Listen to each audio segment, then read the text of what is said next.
Assalamu alaikum students. Today I am going to discuss about the management and diagnostic evaluation of peripheral neuropathy. Firstly हम discuss करेंगे diagnostic evaluations of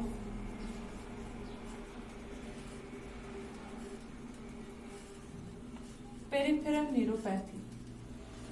इसको हम कैसे diagnose कर सकते हैं? फर्स्टली हम पेशेंट की फुल हिस्ट्री लेते हैं, फुल मेडिकल हिस्ट्री कलेक्ट करते हैं। नेक्स्ट वाइज में हम फिजिकल एग्जामिनेशन करते हैं। फिजिकल एग्जामिनेशन में हम क्या करते हैं? इसमें हम न्यूरोलॉजिकल एग्जामिनेशंस करते हैं। न्यूरोलॉजिकल एग्जामिनेशन में हम चेक करते हैं टेंडन रिफ्लेक्सेस, इसमें हम मसल स्ट्रेंथ देखते हैं,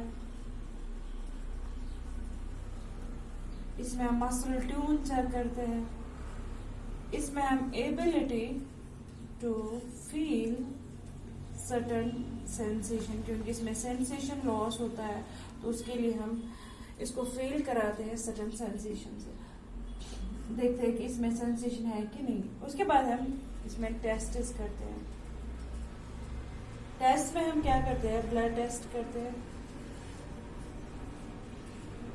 ब्लड टेस्ट हम इसलिए करते हैं ताकि हम डिटेक्ट करें इसको विटामिन डिफिशिएंसी तो नहीं है, क्योंकि एक काज इसमें है, दैट इज इसमें विटामिन डिफिशिएंसी की वजह से भी नर्व वीकनेस, नर्व डैमेज हो जाते हैं, या वायरल इन्फेक्शन की वजह से भी, बैक्टीरियल इन्फेक्शन की वजह से भी इसमें नर्व डैमेज हो जाती है। तो उसके लिए हम ब्लड टेस्ट करते हैं। नेक्स्ट वन, इसमें हम सिटी स्कैन करते हैं, इसमें हम एमआरआई करते हैं। एमआरआई और सिटी स्कैन किस लिए करते हैं? क्योंकि इसमें एक काज है कि ट्यूमर्स की वजह से भी हो जाता है या अदर एबनॉर्मलिटीज की वजह से भी हो जाता है। टू डिटेक्ट द ट्यूमर और अदर एबनॉर्मलिटी, तो उसके लिए हम सिटी स्कैन और एमआरआई करते हैं। Next one, that is nerve function test. Nerve function test हम क्या करते हैं? नर्व फंक्शन टेस्ट हम इसलिए करते हैं, इसमें हम देखते हैं electrical activity of the muscles. इसमें हम इलेक्ट्रिकल एक्टिविटी देखते हैं। नेक्स्ट वन, इसमें हम क्या करते हैं? इसमें हम नर्व बायोप्सी भी करते हैं। नर्व बायोप्सी में हम क्या करते हैं? हम एक small portion of nerve remove करते हैं, रिमूव स्मॉल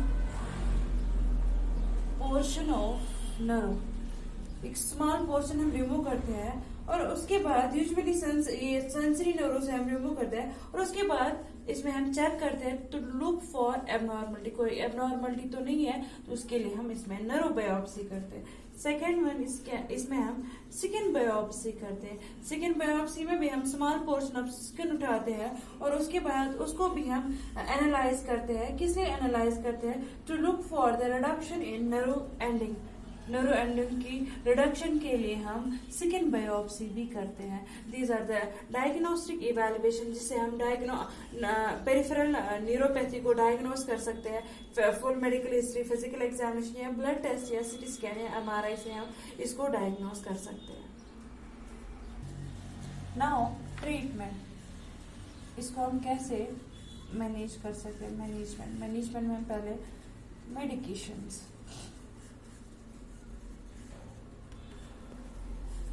पेरिफेरल न्यूरोपैथी जो है, इसको हम ट्रीटमेंट करते हैं, ट्रीटमेंट ऑन द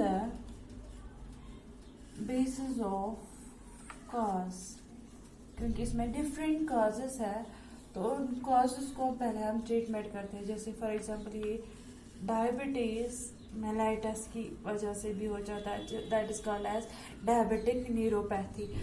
तो उसको पहले हम मैनेज करते हैं, डायबिटीज मेलाइटस को मैनेज करते हैं। ब्लड शुगर हमें मैनेज करना पड़ता है, ब्लड शुगर इसमें हम जो मेन रोल है ब्लड शुगर को हमें मैनेज करना है, की ट्रीटमेंट है ब्लड शुगर को हमें मैनेज करना है। उसके बाद नेक्स्ट वन, ये ऑटो इम्यून डिसऑर्डर्स की वजह से भी हो जाता है, दैट इसमें हम इम्यून मीडिएटेड डिजीज जो है, that is a cause, immune mediated disease को ट्रीट करना है। उसके लिए हम IV इम्यूनोग्लोबिन देते हैं, IV इम्यूनोग्लोबिन, और इसमें हम स्टीरॉइड्स देते हैं। नेक्स्ट वन, ये विटामिन डिफिशिएंसीज की वजह से भी हो जाता है। तो विटामिन डिफिशिएंसीज के लिए हम विटामिन सप्लीमेंट्स इसमें देते हैं। ये विटामिन सप्लीमेंट्स हम इसलिए देते हैं ताकि विटामिन डिफिशिएंसी जो है वो रिलीव हो जाए और पेशेंट को रिलीफ मिल जाए from peripheral neuropathy. Next one, इसमें न्यूरोपैथिक पेन होती है।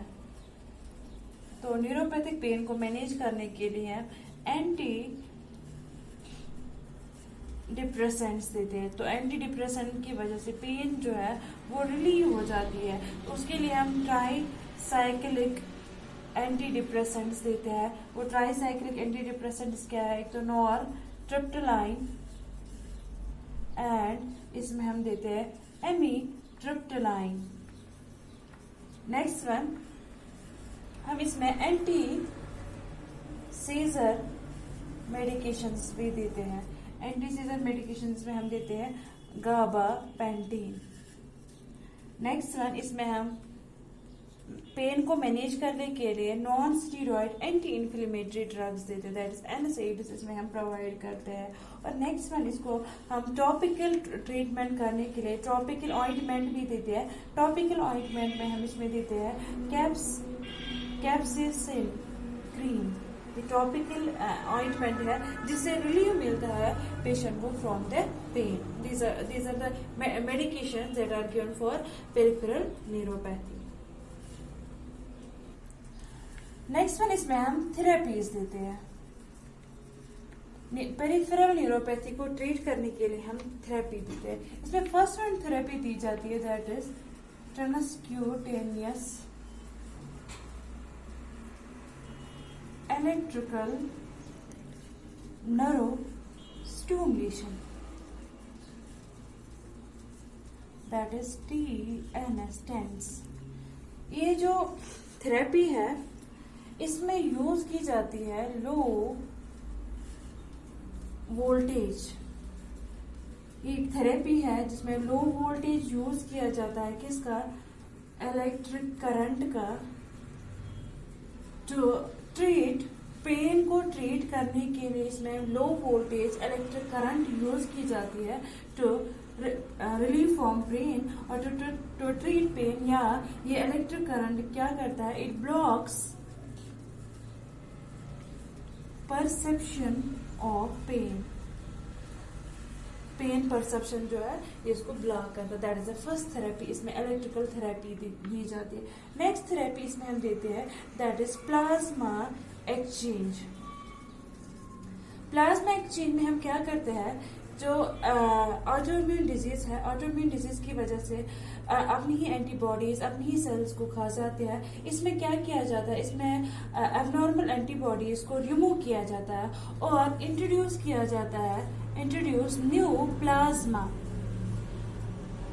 और न्यू एंटीबॉडीज और इंट्रोड्यूस्ड फ्रॉम अनदर डोनर जो ब्लड देता है वो इंट्रोड्यूस किया जाता है, that is called as plasma exchange. इसमें जो एबनॉर्मल एंटीबॉडीज है, एबनॉर्मल प्लाज्मा जो है दैट इज वो रिमूव किया जाता है, न्यू प्लाज्मा जो है वो इंट्रोड्यूस किया जाता है, that is called as plasma exchange.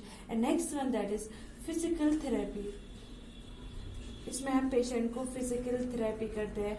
इसमें हम पेशेंट को लाइट एक्सरसाइज के लिए बोलते हैं या लाइट मूवमेंट वगैरह करने के लिए बोलते हैं। तो इसमें क्यों हम फिजिकल थेरेपी देते हैं? क्योंकि इसमें मसल ट्यून जो है वो रिड्यूस हुआ होता है, तो उसके लिए हम फिजिकल थेरेपी देते हैं। मसल्स को रिगेन करने के लिए हम फिजिकल थेरेपी देते हैं। मसल्स को स्ट्रॉन्ग करने के लिए हम देते हैं फिजिकल थेरेपी। और मूवमेंट करने के लिए हम, क्योंकि इसमें या तो हैंड्स की मूवमेंट लॉस हो जाती है तो पैरों की मूवमेंट लॉस हो जाती है, तो उसके लिए हम फिजिकल थेरेपी देते हैं। नेक्स्ट वन, इसमें हम लास्ट वन सर्जरी करते हैं। सर्जरी उन पेशेंट में किया जाता है जिनका काज जो है ट्यूमर होगा। ट्यूमर की वजह से जो नर्व है वो कंप्रेस हो जाती है या उस पर कंप्रेशन पड़ जाता है या प्रेस हो जाती है, तो उसकी वजह से नर्व जो है वो डैमेज हो जाती है। तो उस कंप्रेशन, उस प्रेशर को रिमूव करते हैं थ्रू सर्जरी या उस ट्यूमर को रिमूव करते हैं थ्रू सर्जरी, और इससे हम ट्रीट कर सकते हैं peripheral neuropathy. Thank you students, have a nice day.